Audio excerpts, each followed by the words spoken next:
Hello, I'm Marcy. I'm trying to raise funds for my daughter to move out of her home that is currently infested with mice. My daughter is a very sweet, loving Christian woman.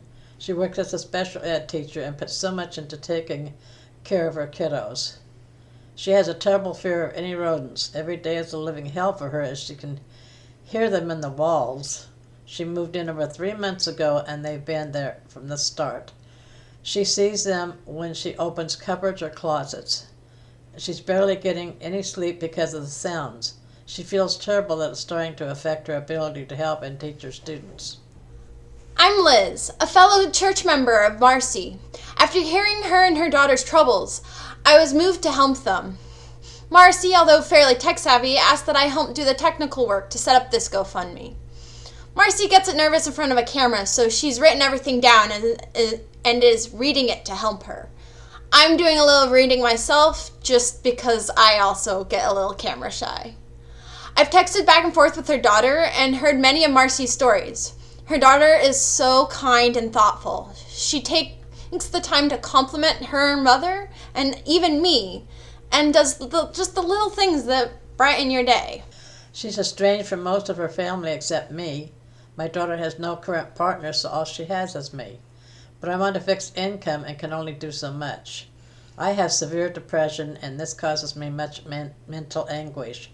I've had difficulty functioning in my day-to-day life because of the anxiety this causes. My daughter also has depression, and it's hurting her ability to even go about her day. She also has a number of other difficult medical problems that cause her enough stress as it is.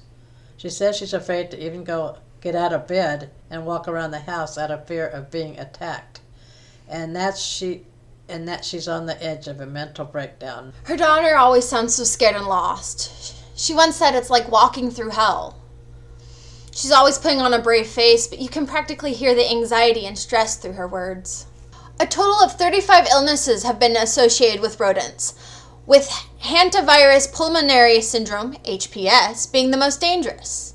These can be spread not only by mice and their droppings contaminating surfaces, but even just by particles in the air given off by bodily waste of the mice.